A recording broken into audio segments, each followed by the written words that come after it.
So mayong hapon guys. So pauli na ko og tagom guys. So natakaron sa Barangay Lagab, Compostela, Davao de Oro. So nagbabay pa daw si Ate Gay og si Dodong. Babay daw da, babay. Sige, babay. Balik ra ko pohon Dodong ate. So magbabay lagi daw. Babay. So larga na ta guys. So pauli diri kita na kayong view guys atong atbang guys mo na diha ang katong mining mga idol. So katong sa Mungkayo, so located sa atbang rang Compostela ug Mungkayo is atbang dool ra, atbang ra na sila. Morning basakan mga idol. So morning bagong install na solar lights podo sa Municipality of Compostela, sa mga barangay yun na tagaan sila o street lights na solar lights. So muna siya,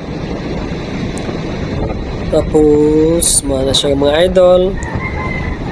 Pero magi nahinay lang dagan. So nindot kayo sa diri guys, limpyo ilang lugar patag kay talawadaan og basakan. So muna siya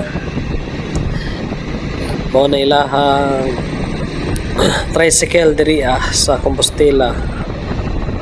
So katong bukid guys mo tong Mount Diwata guys, kuan dito sa Mungkayo, katong daghan og gold mo na sa diha Diwalwal, Mount Diwata. So ayan na, pauli na ko guys, pauli na kong tagom guys kay gabi era ko nag-abot. So hapon naman karon, so uli na ta kay balik kong trabaho unya. So morning area guys, basakan, kadalingi basakan, puro basakan guys mga idol. So mo na siya nga bayhayon pod mga idol. Patago Compostela to Tagum is almost 1 hour jud. Kung inaron hayag kaya ra kuha og 50 minutes, magdipindis dagan kusog-kusog imong dagan mga idol. So ayan na, yan makikita nyo mga idol. Maganda yung daanan ba, maganda yung lugar dito mga idol. Walang wala pang alikabok, masyadong alikabok pa.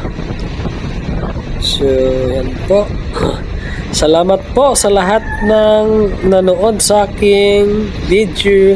Huwag niyong kalimutan mag-like, follow, and share. Don't skip ads po mga idol para makatulong mo tayo sa mga tao o sa ating lahat. Okay, thank you so much.